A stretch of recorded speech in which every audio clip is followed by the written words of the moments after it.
Neemias era o copeiro lá do rei da Pérsia, e ele tinha uma consciência, né?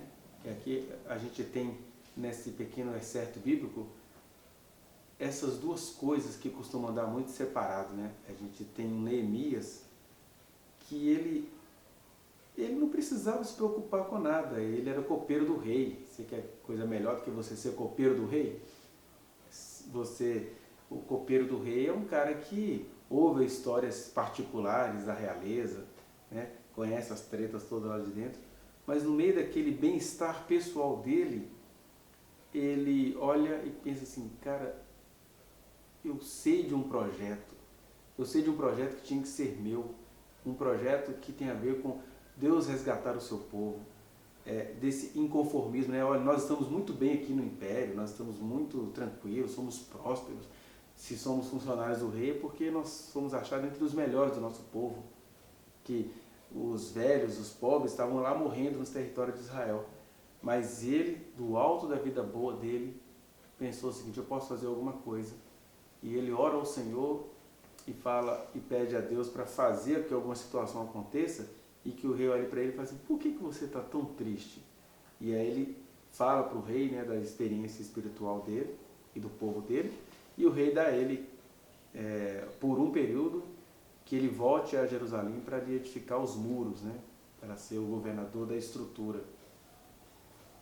Aí a gente tem essa percepção de que até o material que nos constitui, ele é historicamente marcado, ele é histórica e espiritualmente marcado por coisas que Deus nos confiou, que Deus nos quis confiar, né? E fica aguardando da gente que a gente dê valor a isso.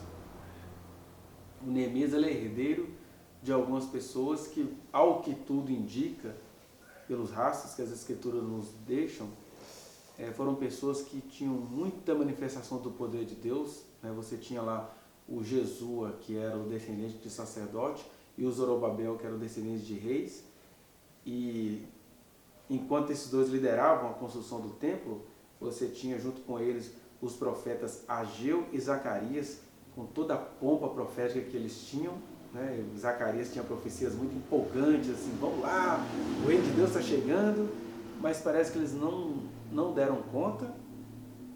Esdras vai trazer uma versão disso, falando que o pessoal conseguiu tramar contra eles e o templo ficou sem ser construído durante uns 15 anos.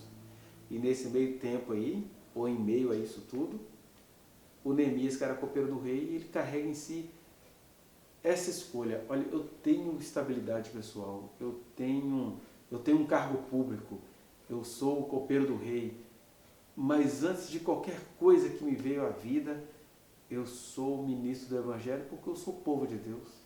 Deus nos fez promessa, Deus falou que a gente iria retornar, e ele começa na sua oração simples de copeiro a ser ouvido por Deus.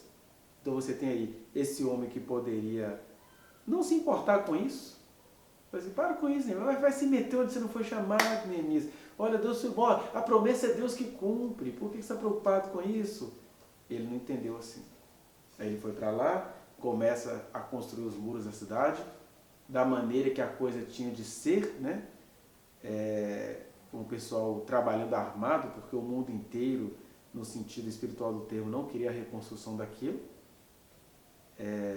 Mas no meio dessa história toda, ele descobre que no interior do povo, do chamado povo de Deus, aquele povo que recebeu até comissão real para poder ir reconstruir o muro da cidade, o que os caras estavam fazendo? Estavam chegando na terra e eles eram empreendedores, eram pessoas, não, que ficar dando comida para pobre, o negócio é o mérito, o negócio é a liberdade de mercado, o negócio é a negociação.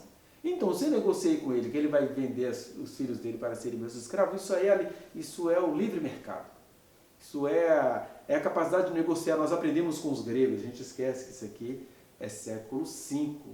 Isso está acontecendo enquanto a gente tem lá do outro lado os socráticos, né?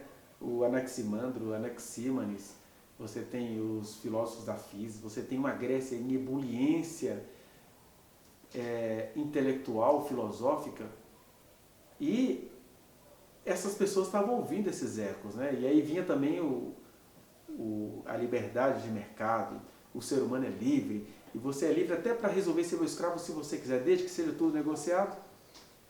Só que existem coisas que são elevadas aos homens, como o empreendedorismo, a capacidade de negociar, essas coisas são elevadas aos homens, mas são abominação diante de Deus.